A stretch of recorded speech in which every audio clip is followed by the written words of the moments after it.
presentación de la alquimia a la química. La doctora Teresa de la Selva es licenciada en química por la Universidad Iberoamericana, maestra en ciencias física por la UNAM y doctora en física por la UAM, donde actualmente es profesora. Ha publicado numerosos trabajos de físico-química en revistas científicas y ha sido miembro del Sistema Nacional de Investigadores. Nuevamente, muchas gracias, Teresa. Muchas gracias, doctora, por estar con nosotros el día de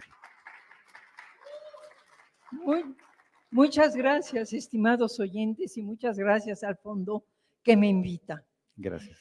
Miren, dado que se trata del libro medieval, los invito a que con la imaginación nos instalemos unos pocos años antes del siglo XIV y que entonces tomemos muy en serio las ideas que ven ahorita en la pantalla.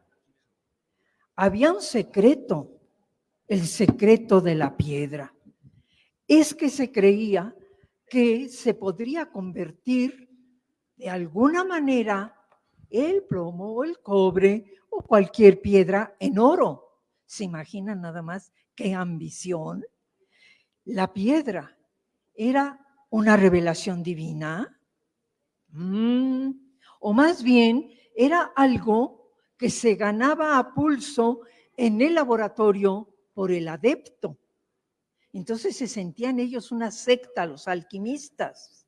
Y entonces el que se aficionaba era el adepto.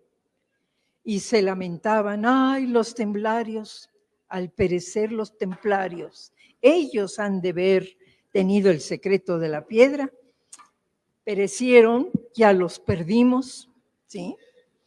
Entonces, en cuanto a los libros, gracias. Ahí ya más cómodo. Exacto. En cuanto a los libros, era un enredo infernal. Sí hay varios libros, pero escribían en claves ocultas. Y al escribir en claves ocultas, pues nadie se enteraba de nada. El que verdaderamente destaca y es algo accesible es el Javier Corpus. Fue escrito allá entre el siglo VIII, IX después de Cristo. Y es casi imposible de entender. Aunque de allí les los invito, considerémonos todos ahorita que estamos a principios del siglo XIV. Tengan ustedes ahorita todos, por favor, una mentalidad alquimista. Y entonces puedo decir en plural, del Javier Corpus recuperamos el mercurio a partir del cinabrio, ¿sí? Y entonces, para nosotros, existen las clases de sustancias. ¿Cómo son las clases de sustancias? Los espíritus. ¿Cuáles? Los que se volatilizan al fuego, el alcanfor, el azufre, el mercurio. Secreto, un tramito del siglo XXI. El mercurio lo conocen todos, es el que suben los termómetros. Bueno, pero no, somos ahorita unos alquimistas. El amoníaco. Los que no eran espíritus eran entonces metales. ¿Y cómo se definían? Los que se pueden fundir al calentarse y darles de martillazos con ruido. ¿Y qué otros había? Los minerales, los que ni se funden ni se volatilizan, pero son de varias clases, con mucho espíritu. La malaquita, con algo de espíritu, las perlas, sin espíritu, el polvo. ¿Cuál polvo? Me metí a barrer una pieza, barrí, saqué el polvo, ese polvo, el polvo, sin espíritu. Pero cuidado, nosotros somos alquimistas de España, de Francia, de Bélgica, de Polonia, de Italia, etcétera, etcétera, pero no de Grecia. No, señores, los griegos tienen su mentalidad, es servil y poco digno de ciudadanos fatigarse usando las manos. Hay esos babosos ahí metidos en el laboratorio.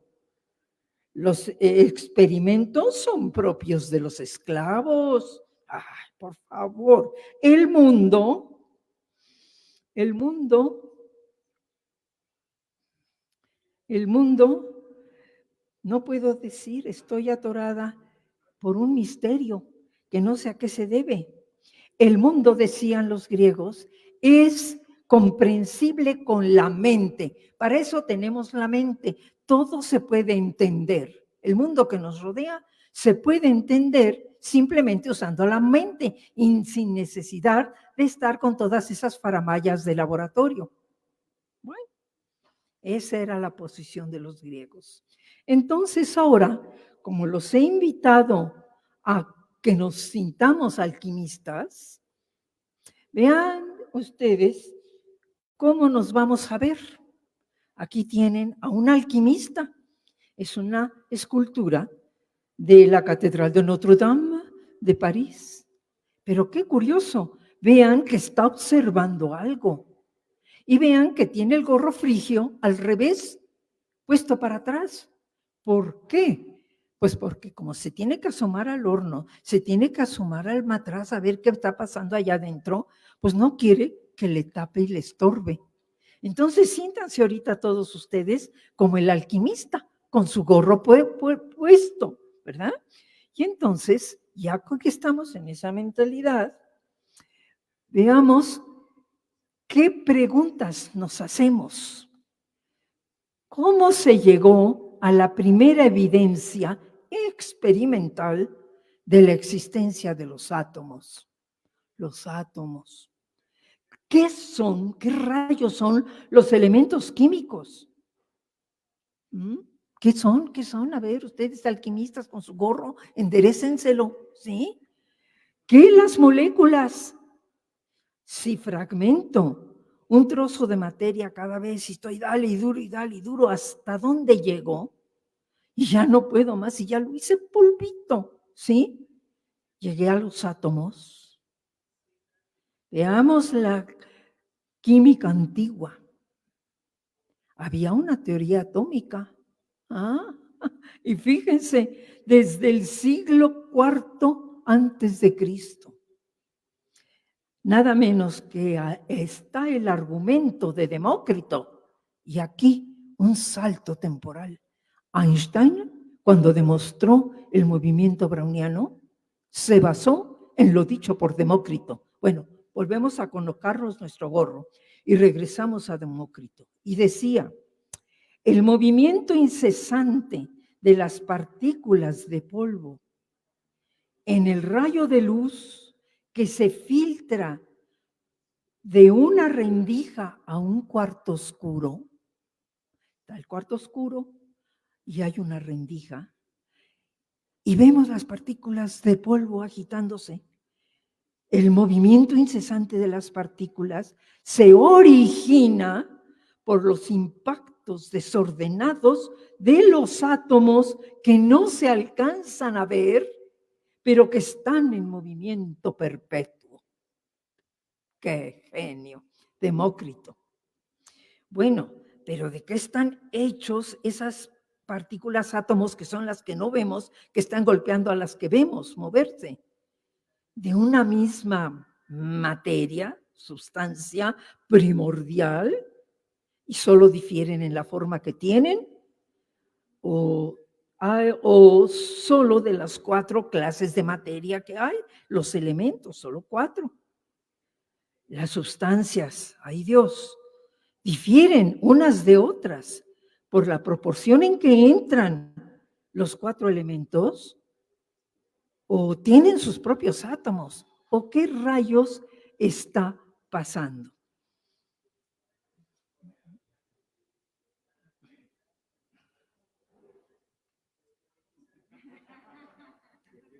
Suspensión en el tiempo, por favor, no sé cómo. Por favor, sigan suspendidos en el tiempo. ¿Sí? ¿Cómo corro la página? Pues no se mueve.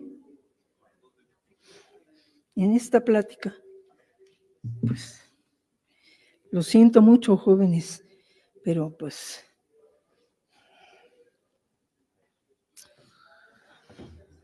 Ya ve, le digo de la tecnología, doctora. Mire, aquí está el curso. Ah, Es que luego se pierde. bueno, Ya pero ve ahora, cómo ¿cómo es. sigo a la siguiente página? Es la Ah, página 0. usted quiere bajar en esta, a esta. ¿Se Ah, refiere? ¿Quiere bajar en esta? sí, en esta misma, la siguiente página. En esta misma. Esta es ¿Segura la que tiene, página 0. ¿segura que tiene otras, doctora? Porque no veo que Sí. haya más, ¿eh? Ah, no, sí. ¿Cómo que no? Sigan suspendidos, por favor. Sigan suspendidos. ¿Cómo no? Le entregué. Ya está. Ahí está. Entonces, ¿Quiere pasar volvamos a la que siga? Con este, a los... ¿Cómo le hizo? con este. Hacia abajo. Hacia abajo, vaya. ¿Qué pasa con los procesos? Una sustancia se convierte en otras, ¿sí? Pero entonces, ya vimos cómo Demócrito en el siglo IV antes de Cristo introdujo la idea de los átomos y casi la demostró. Si no, ¿cómo explico que se mueven las partículas ahí? ¿Ah? Averroes, Abengualid, no se vio bien el árabe. Averroes, ya en el siglo XII después de Cristo. Cada sustancia consiste de sus propias entidades pequeñísimas, pequeñísimas, sus mínima naturalia, susceptible de dividirse de modo tal que al romperse se convierten en las mínimas naturalia de otras sustancias. Y aquí les doy un secreto. Se le olvidó decir a Averroes que también se pueden reunir para dar otra mínima naturalia que se unió de dos mini naturalias. ¿Sí?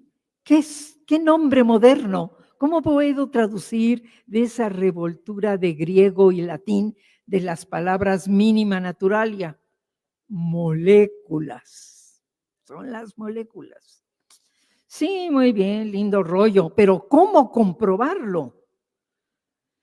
Procesos más relevantes para clarificar ideas y conseguir la evidencia directa de la existencia de los átomos. Es decir, necesitamos procesos más relevantes. 1. Bueno, empecemos, todavía no 1. Formación de escorias a partir de metales de una manera. Recuperación de los metales a partir de las escorias de varias maneras. Bueno, pero escoria, ¿qué era escoria? Pues imagínense que tienen una cucharita de plata y la dejan botada al aire libre. ¿Qué le pasa a la cucharita? Se va haciendo prieta, prieta, prieta. Y si la dejan muchos años, aquello termina por convertirse en un polvo negro. Esa es la escoria, ¿sí? Entonces, eso, hay que considerar eso. Y otros procesos de cambio también, la combustión, la fermentación. Dejo por ahí olvidado el vaso de vino y 4 días después ya se me hizo vinagre. La putrefacción, dejé un jitomate que no me comí y también llegó un momento en que estaba podrido.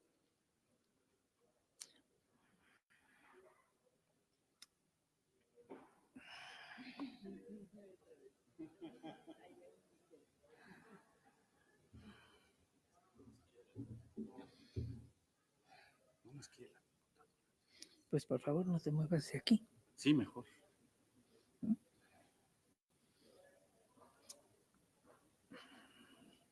Sigan suspendidos. ¿Sabe qué?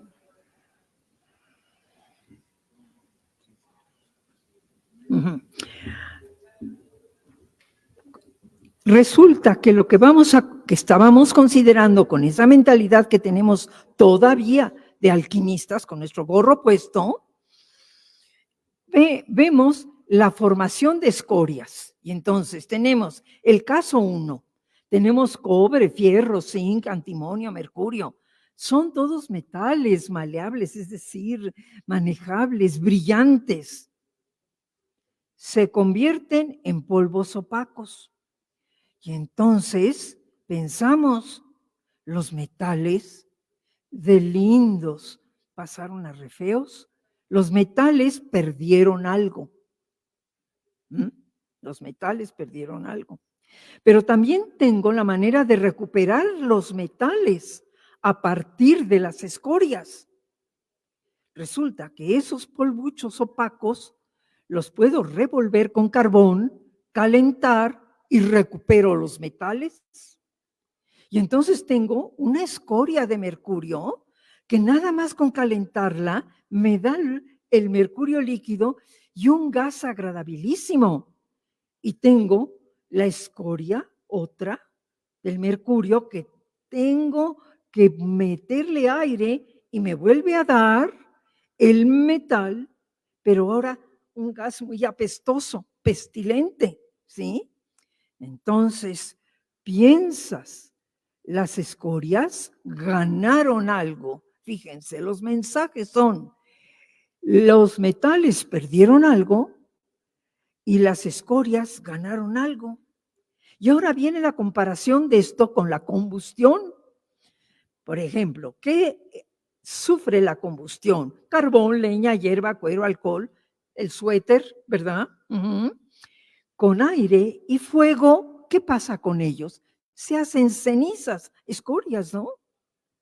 Y entonces, nosotros alquimistas comparamos los procesos, uno, los de los metales que perdieron algo, con los de la combustión, en donde también se perdió algo. Y se concluía, el metal es un compuesto. El metal es un compuesto. Y ahora paso a lo siguiente. No. Ahora, por favor, a la siguiente. No, al 3. Al 3. No, estoy en la página 2. Okay. No, esto está muy mal.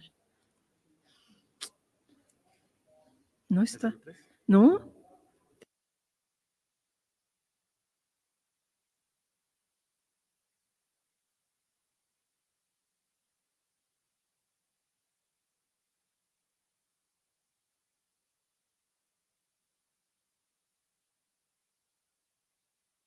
Era porque los metales son los compuestos y las escorias los elementos, porque al igual que todo lo que se quema o arde o calcina, que no es elemento, forman cenizas.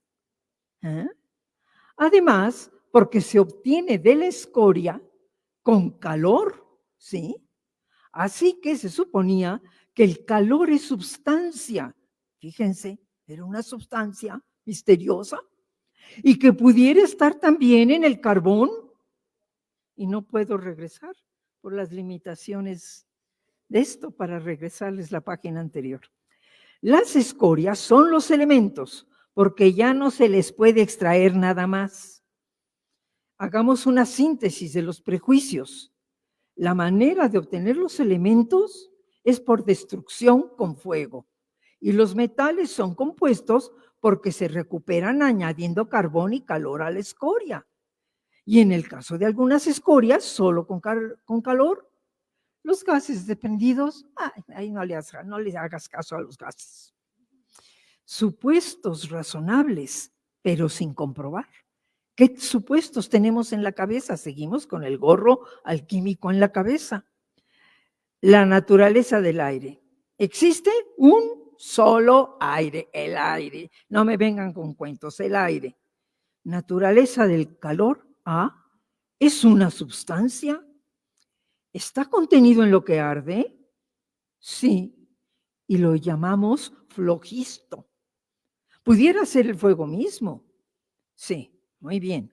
Pero ¿qué tiene que ver todo esto? No se ha mencionado, con átomos y moléculas. ¿Qué tiene que ver?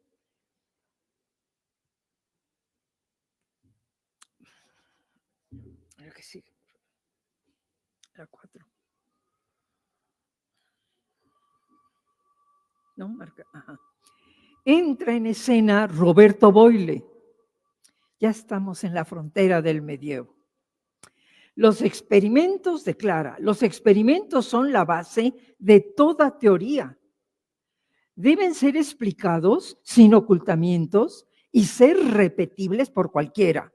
Llegamos a la definición de lo que es la verdadera ciencia, no hipótesis, sino aquello que coincide, que explica, que predice correctamente y que produce lo que sucede en el mundo material. Puedo tener resultados matemáticos que predigan que hay millones de sistemas solares o millones de universos. Es un resultado matemático, no es todavía un resultado científico, porque para que sea ciencia tiene que ser conforme al experimento. Fíjense, se le debemos a Robert Boyle esa declaración. Y luego define elemento. Por favor, recuérdenlo porque va a ser muy difícil regresar. Toda sustancia no hecha de otras, ¿sí? Y no necesariamente presente en toda materia, ni resultante de la destrucción por fuego. Toda sustancia no hecha de otras. ¿Y por qué rayos solo 4? Ay, sí, 4 nada más. ¿Cuáles? ¿Cuáles? A ver. Agua, aire, fuego y tierra. No, o sea. También declara, a cada sustancia le corresponde un juego de átomos diferente en cuanto a número, peso, forma y tamaño de ellos. Por lo tanto, ay, aquí ya mete la pata el gran Boyle, pero bueno, vean, es 1690. Por lo tanto, es posible la transmutación de los metales. La combustión no ocurre sin aire. Qué bueno. Al arder la materia orgánica, ¿cuál es la materia orgánica? El cuero, la piel, las hierbas. Pierde peso, pero el metal, al calcinarse, gana peso. Entonces el metal es un compuesto. Y entonces hizo un experimento que los puso a todos de cabeza, ¿sí? Resulta que tomando virutas de metal, derramándolas en ácido diluido en agua, se desprendía un gas. Y entonces, ¿de dónde proviene el gas? ¿Y qué es este gas de Boyle?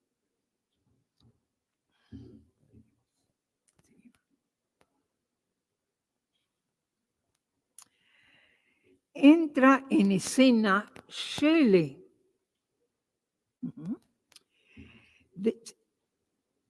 Sí, con esto ya me acuerdo. Entra en escena Shelley. Shelley es un sueco que era sacristán y en sus ratos largos de ocio se dedicó a hacer alquimia y descubrió que el aire es una mezcla de dos gases, el mefítico, apestaba, el mefítico, que es nitrógeno, y el empíreo, que es el oxígeno, ¿sí? Y descubrió, y les pongo lo que descubrió en notación moderna, esa escoria que es nitrato de plata, que con calor, ese ejemplo de lo que vimos en la página anterior, da la plata metálica y desprende un gas muy agradable, el empíreo, el oxígeno. Y hay otra escoria que también con calor da otra vez la plata y también da, pero ligeramente diferente, el aroma del empíreo, porque vean que en una reacción sale acompañado de un gas diferente de la otra. Descubre que el gas de Boyle, que en la página anterior los dejó a todos, que metal en ácido daba un gas, y de dónde proviene ese gas, ¿sí?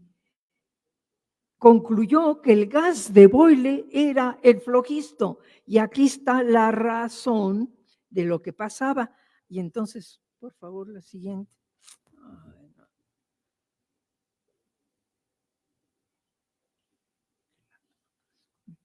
Aquí, yo quisiera agrandarlo, pero al fin lo ven ustedes en la pantalla. Aquí está, vean, B es una cuba de agua muy caliente, de agua casi hirviendo. Adentro metimos un frasco de ácido diluido con virutas de metal, ¿sí? Y entonces se desprende un gas que se escapa por ese tubito que ven punteado, ¿sí? Y entonces, Shelley, ya no me acuerdo, sí, es el de que tiene esa mano, vean su manga todavía muy elegante, pone ese matraz boca abajo y él lo enciende. El gas de Boyle a nadie se le había ocurrido encenderlo, pero a Shelley sí, lo enciende y ahí tiene la flama. Y entonces Resulta, ahora piensen, queridos colegas, que estamos viviendo ahí, somos contemporáneos de Shelley, se forma un depósito en las paredes del matraz que está metiendo, ¿sí?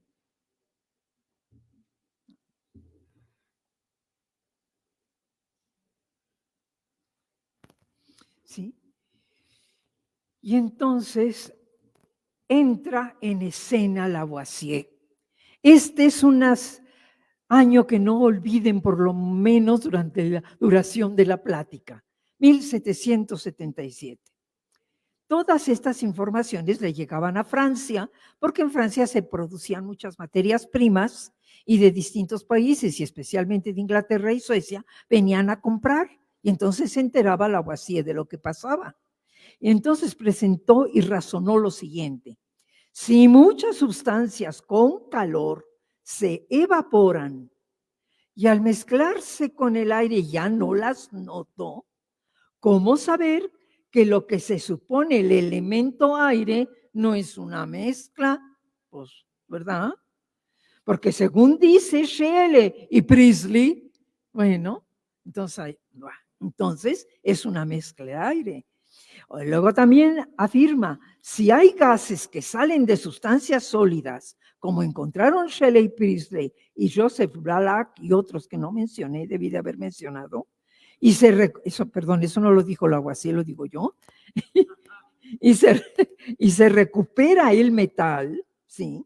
Si hay gases que salen de la sustancia sólida y se recupera el metal, ¿no podrá suceder lo inverso, que los gases se fijen en los sólidos?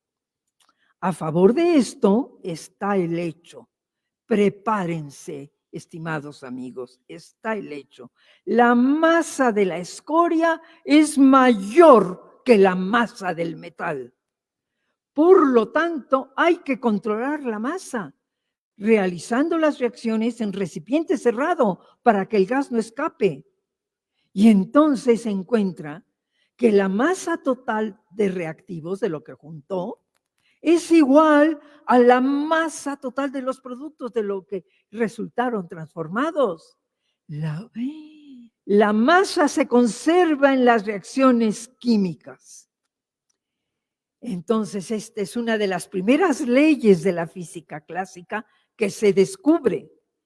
Y entonces surge una pregunta: ¿por qué se conserva la masa? Pero antes de pasar a eso, quisiera que vieran esto.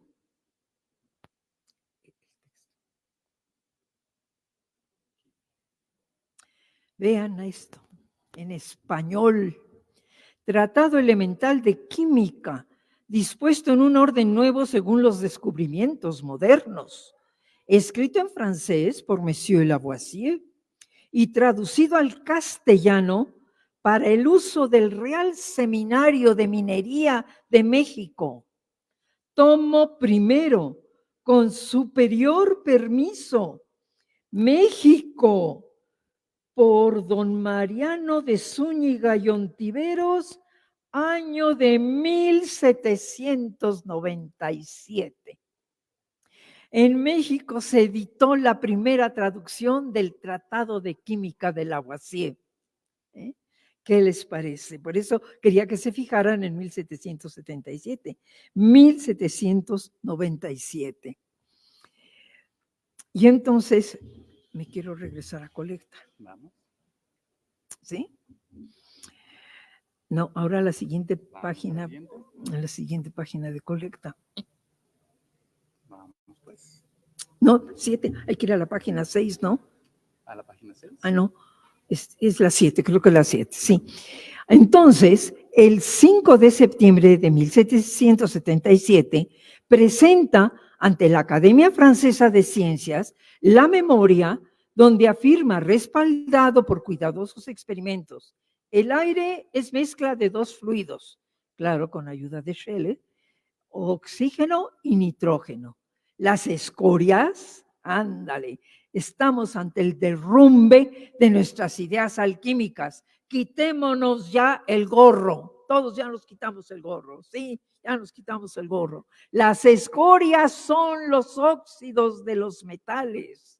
razón por la que pesa más la escoria que el metal del que proviene. Los elementos a la Boyle, aquellos que no provienen de ningún otro, son el oxígeno y el nitrógeno. Y estoy usando notación moderna. Los metales y otros que se compruebe que lo son y otros que se descubran. ¿Sí? El fuego, caray, resulta de la combinación del oxígeno con el combustible, dando lugar al calórico, luz y al desprendimiento de aire fijo. Le llaman aire fijo al dióxido de carbono, que es el que nos está calentando el planeta. Pero bueno, regresemos a la época en la que estamos. Los cuales constituyen la flama. Aire, tierra y fuego. Aire, tierra y fuego no son elementos. Y el agua se queda calladito. El agua no dice. A ver, las cenizas de las sustancias orgánicas pesan menos porque hay pérdida de estos gases. Órale.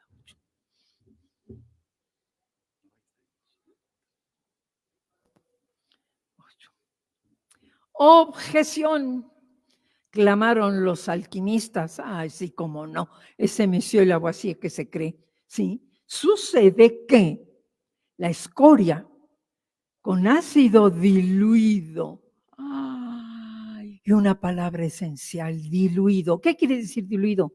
Que era ácido en agua. La escoria más ácido diluido da la sal. Muy bien. Metal más ácido diluido da la sal y un gas. Y vean, la misma sal, arriba y abajo, la misma sal, en uno y en dos, la misma sal en ambos casos. ¿Por qué se desprende gas cuando es metal con ácido diluido y no se desprende gas cuando se trata de escoria en ácido diluido? Que conteste Monsieur Lavoisier. No puede, no puede. Nosotros, los alquimistas, para nosotros, en la modalidad 2 es la escoria con el flogisto más el ácido, da escoria más ácido más el flogisto. ¿Lo ven? ¿Lo ven arriba comparando con lo de arriba? Escriben el metal como escoria más flogisto, más ácido, y entonces eso va a dar escoria más ácido más flogisto. Entonces el gas sería flogisto. En cambio, si como Monsieur Lavoisier arguye, el metal es un elemento, ¿de dónde se forma la sal y de dónde rayos salió el gas? A ver, según Lavoisier, el gas salió de la nada. Pues sí, vean, 1 y 2 arriba. En 1782 entra en escena Enrique Cavendish. Este era un británico arrogante, millonetas, ¿sí? Que pudo financiarse, genial, pero eso no le quita los millonetas, pudo financiarse su propio laboratorio, ¿sí? Le inquietan a él el gas de Boyle y los experimentos de Scheele. Estudia la reacción explosiva del gas inflamable. ¿Cuál? El de Boyle, aquel que vieron, el que salía por la puntita y que quedaba atrapado por el matraz y que ardía la llama. Ese es el gas inflamable. Y los experimentos de Scheele. Estudia la reacción explosiva de ese gas con oxígeno. ¿Pero por qué explosiva? Porque los encierra en ampollas cerradas de vidrio reforzado, haciendo saltar en su interior chispas eléctricas. Es que ya es 1782, el electromagnetismo ha avanzado, ya se pueden hacer saltar chispas eléctricas. Y entonces ya no se le escapa nada. Y entonces, ¿qué es lo que se forma? En esas burbujas de vidrio reforzado en donde hace explotar el gas de Boyle con el oxígeno a través de una chispa. Agua. ¿Y por qué no se dieron cuenta antes que era agua? Porque como la cubeta abajo, en donde tenían sumergido el recipiente del ácido con las virutas, era agua caliente, y entonces pensaban que era agua caliente que se filtraba. Entonces, así ya quedó fuera el agua como elemento y se descubrió el agua. Entonces pasamos, yo creo que, sí, Ah, Lavoisier. ¿Está de acuerdo? a Lavoisier, texto ya lo pusimos. Elementos. Elementos. Aquí, no te vayas, aquí vemos una tabla de los nombres nuevos del mismo Lavoisier a los nombres antiguos correspondientes. Bueno, solo por curiosidad. Por ejemplo, el calórico era el principio del calor, era fuego. El oxígeno era aire imperial, ¿sí? El nitrógeno que le llaman azot, era apestoso, mofete, etcétera. Los antiguos nombres, esta tabla es de Lavoisier y no tiene mayores cosas interesantes. Entonces ahora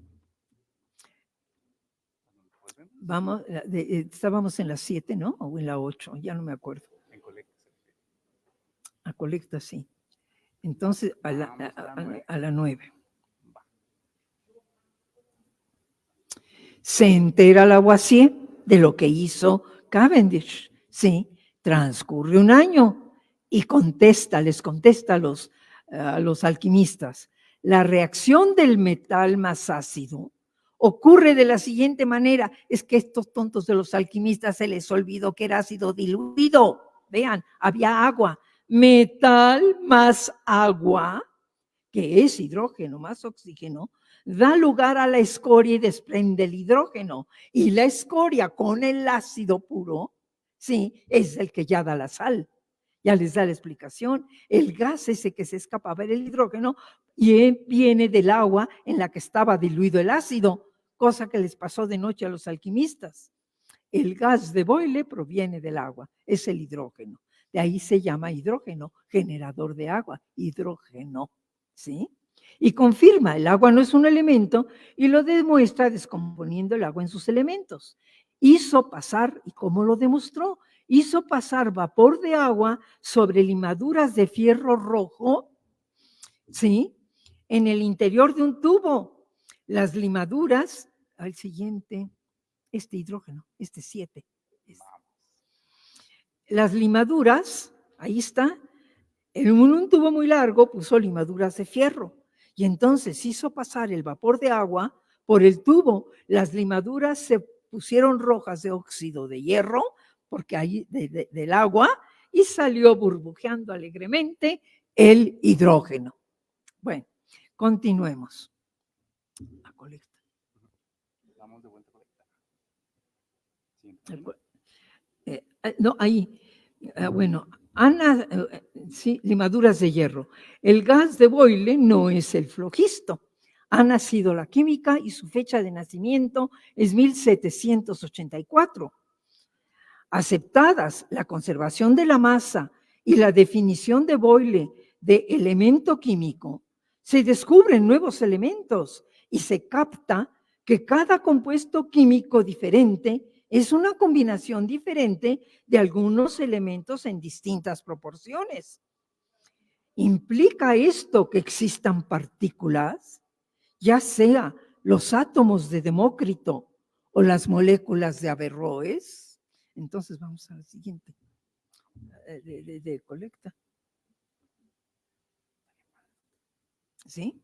Entra en escena José Luis Proust y dice: todo compuesto, provenga de donde provenga, está formado por proporciones fijas en peso de los elementos que lo constituyen. Vean, por ejemplo, el dióxido de carbono, el CO2. El peso del oxígeno al peso del carbono es 3. Estoy usando una notación antigua. El agua es ese HO. Ahorita creen que el agua es HO. Y el peso del oxígeno al peso del hidrógeno es de 8:1. Están en proporciones fijas en peso. ¿Sí? Los compuestos no son como las mezclas. Las mezclas se pueden hacer en cualquier proporción, pero ya los compuestos no, sino que están formados en proporciones fijas en peso de los átomos, de los elementos que los constituyen. Y entonces se regresa a la pregunta fundamental. Bueno, ¿por qué se conserva la masa? Se plantea una nueva pregunta, pero ¿por qué son fijas las proporciones en masa? Entonces, entra en escena Dalton y ya estamos en 1807 y entonces, pues sí, pero empezamos en el medievo. Y entonces, contesta Dalton proponiendo un modelo. Es este con este, sí. Entra en, no, ya el siguiente. Espérame, entra en escena. Sí, así, el siguiente. El 11. El 11. Y postula, existen los átomos. A cada elemento le corresponde una clase de ellos. A cada compuesto le corresponde una clase de partículas últimas, las moléculas, las de Averroes, todas iguales, hechas a su vez de átomos. En las reacciones químicas, los átomos no se crean ni se destruyen, solo se redistribuyen. Admitido el modelo, Dalton muestra que si se conoce la proporción fija en peso de los elementos participantes, se puede conocer la proporción fija en peso de los átomos, ¿sí? Individuales. Se puede conocer el peso relativo, no el peso absoluto todavía, el peso relativo de los átomos. Vean, por ejemplo, el agua. El peso de hidrógeno a oxígeno, habíamos visto, era 1/8. Ahora, ¿el peso de hidrógeno de qué es?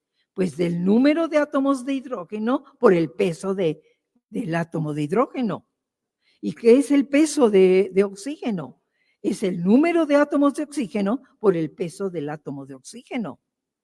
¿Sí? Entonces, vean, es lo que está ahí en la pantalla. Eso lo puedo escribir de esa manera. Y entonces veo que tengo el cociente de lo relativo de los pesos de los átomos. Ay, sí, qué bonito. Pero, ¿cuánto vale ese número de átomos de hidrógeno entre número de átomos de oxígeno? Pero ¿cómo conozco ese factor? Si por simplicidad escojo que vale 1, entonces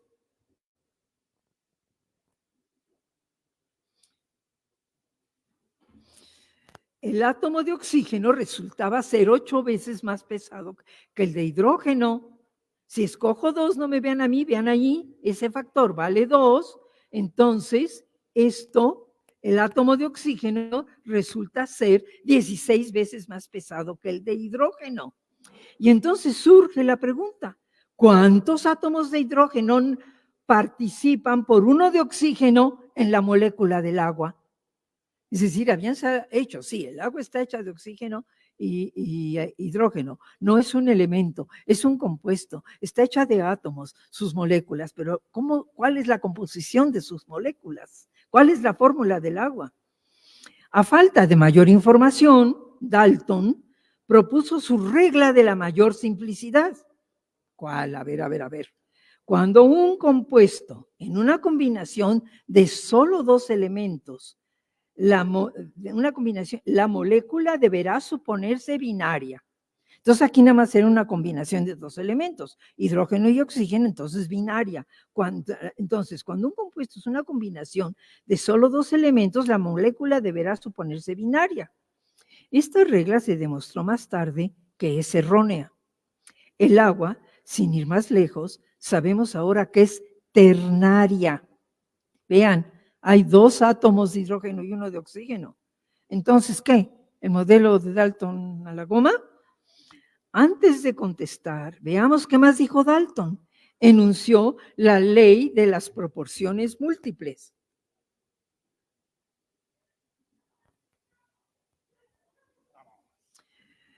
Cuando los elementos fulanito y perenganito, A y B, se combinan para dar lugar a 2 compuestos diferentes, los pesos, digamos, de B, combinados en uno y otro compuesto con un mismo peso de A, están en una proporción de números enteros.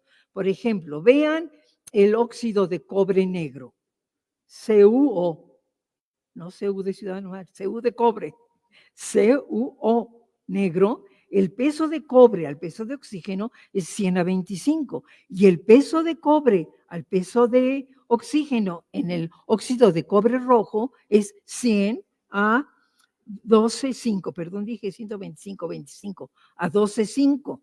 Entonces, el peso de oxígeno en el negro al peso de oxígeno en el rojo es de 2:1, números enteros. ¿Sí? Cociente. Veamos con cuidado lo que es este cociente de masas. Aquí tenemos peso de oxígeno en el férrico, es el número de átomos de oxígeno por el peso de cada atomito. Y peso de oxígeno en el ferroso es el número que haya de atomitos por su pesito. ¿Sí? Esto es, ese en número de átomos, ese factor que nos faltaba es 3/2. Esta fue la primera evidencia indirecta de la existencia de los átomos.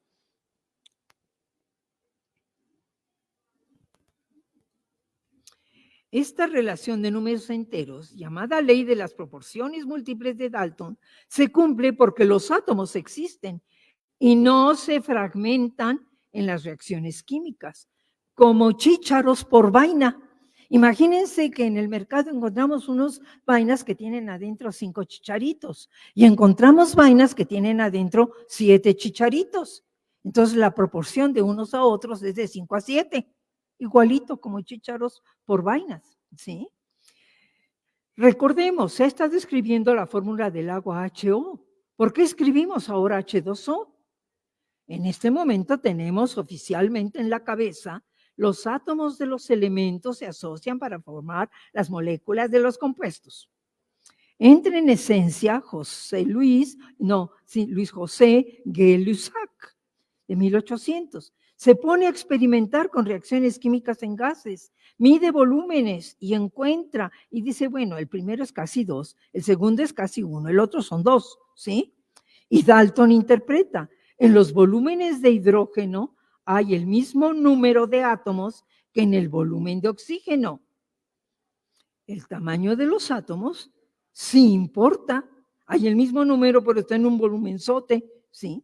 La relación de volúmenes no puede ser de números enteros exactamente.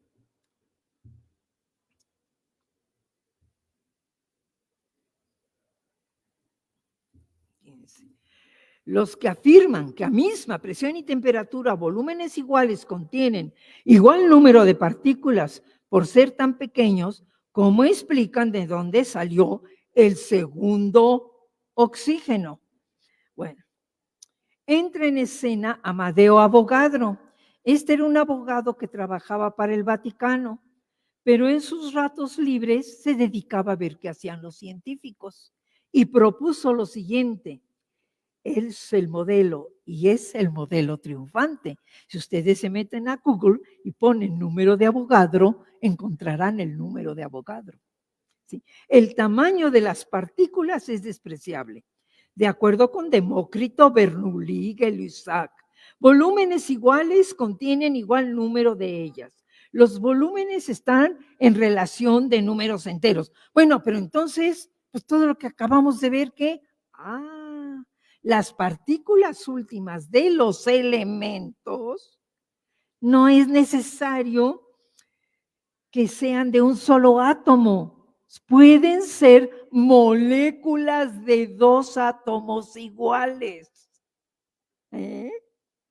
No necesariamente han de ser monoatómicos los elementos. Las moléculas se forman en los agregados más pequeños posibles. Entonces, las únicas representaciones moleculares aceptables son 2 átomos de hidrógeno con un oxígeno binario, que son 2 oxígenos en el elemento, da 2HO, o 2 veces H2 más O2 da 2 de agua. ¿Cuál es la buena? No pierdan la paciencia, ya mero termino. ¿Cómo saber cuál es la buena? No los voy a dejar ahí a la mitad del camino. Buscando otro compuesto formado también por hidrógeno, por ejemplo, la síntesis del amoníaco. 3 volúmenes de hidrógeno y 1 volumen de nitrógeno da 2 volúmenes de NH, ¿sí? Entonces, haciendo las cuentas y notando que uno puede ser, que el nitrógeno, el elemento nitrógeno puede ser binario, puede ser dos átomos iguales. El elemento oxígeno puede ser dos átomos iguales. La fórmula queda ya, fíjense, 3 volúmenes de hidrógeno H2 más un volumen de nitrógeno, ya me da los 2 volúmenes del amoníaco. Y entonces, así se comprobó. Varios elementos son monoatómicos y es más, son los más escasos. Helio, argón, criptón, los gases llamados nobles, esos son elementos monoatómicos. Los demás son diatómicos, el hidrógeno, el oxígeno, el nitrógeno, ¿sí? Y hasta la fecha solo hay 103 a la fecha. Ya vamos a terminar.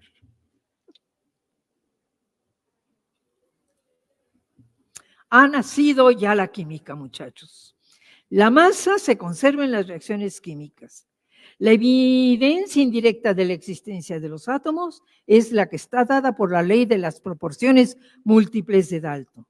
Las partículas últimas que constituyen los elementos, llamadas moléculas, los elementos no son necesariamente monoatómicas, pueden ser constituidas por átomos iguales. La masa se conserva en las reacciones químicas porque los átomos en ella no se destruyen. La conservación de la masa en las reacciones químicas es una ley de la naturaleza y permite que, dada una mezcla de reactantes, encontrar la reacción ya balanceada que pueda tener lugar en ellas, y ahí le suspendemos, ¿sí? Estimados jóvenes, ya dejamos muy atrás a la Edad Media.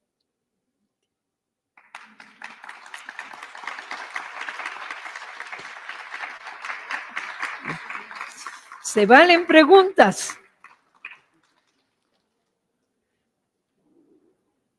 Es que fíjense, pero los elegantes griegos, no, experimentar es de esclavos, quemarse las manos, está ahí batallando. No, sí, tenemos una mente muy poderosa. Sí, la ciencia requiere de las matemáticas, pero no puede prescindir del experimento. Ese.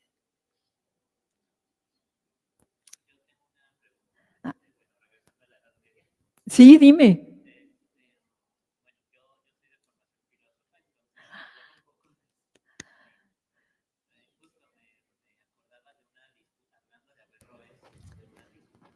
De Averroes, nada menos.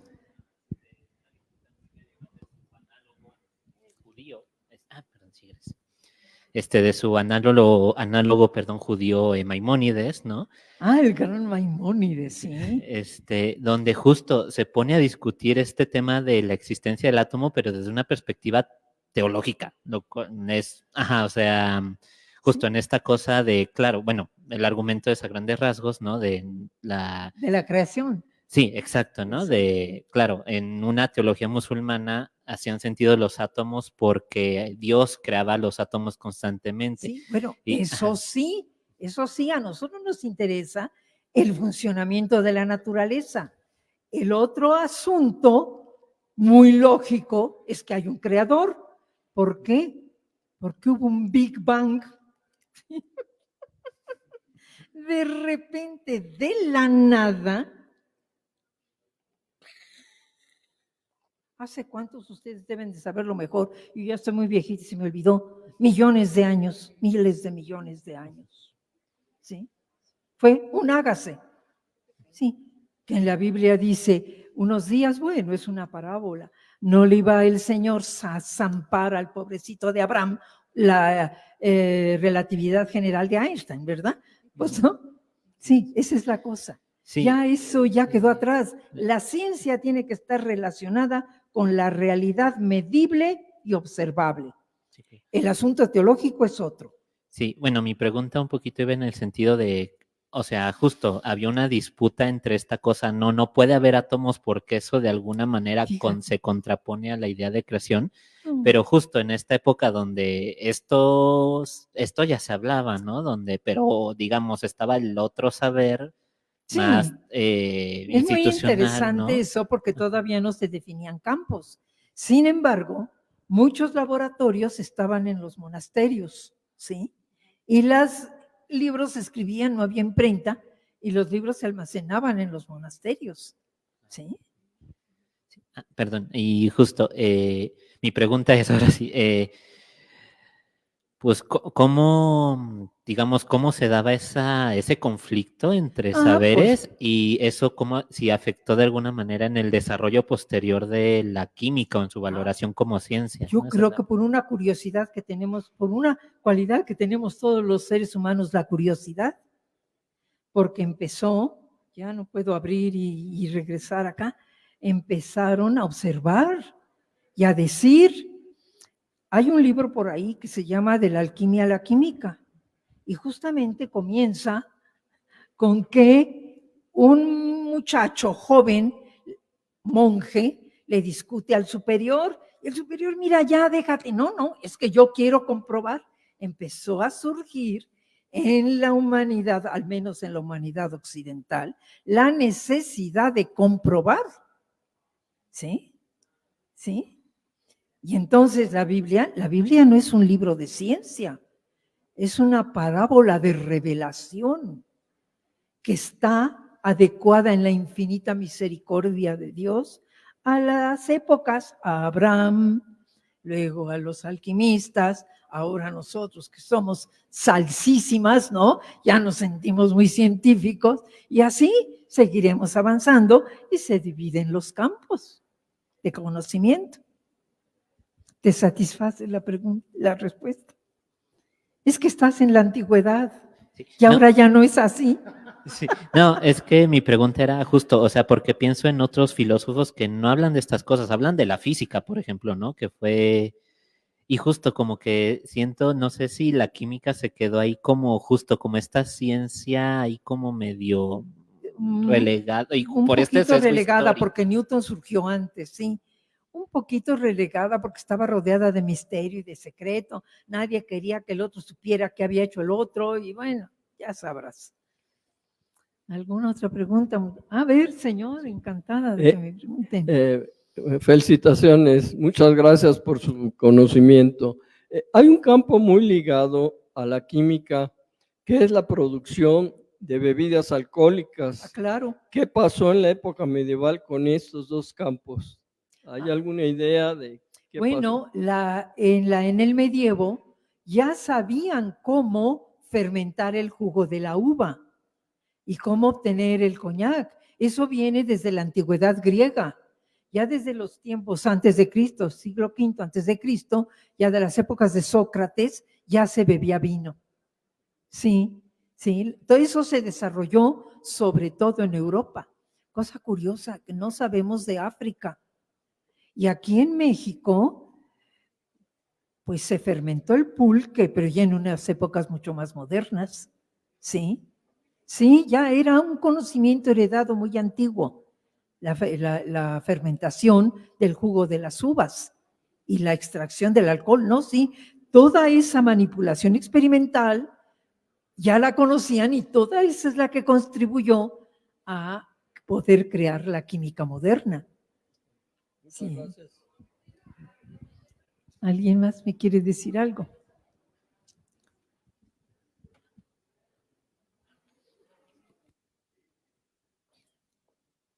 ¿Ya no? Un fuerte aplauso, por favor. Ay, no.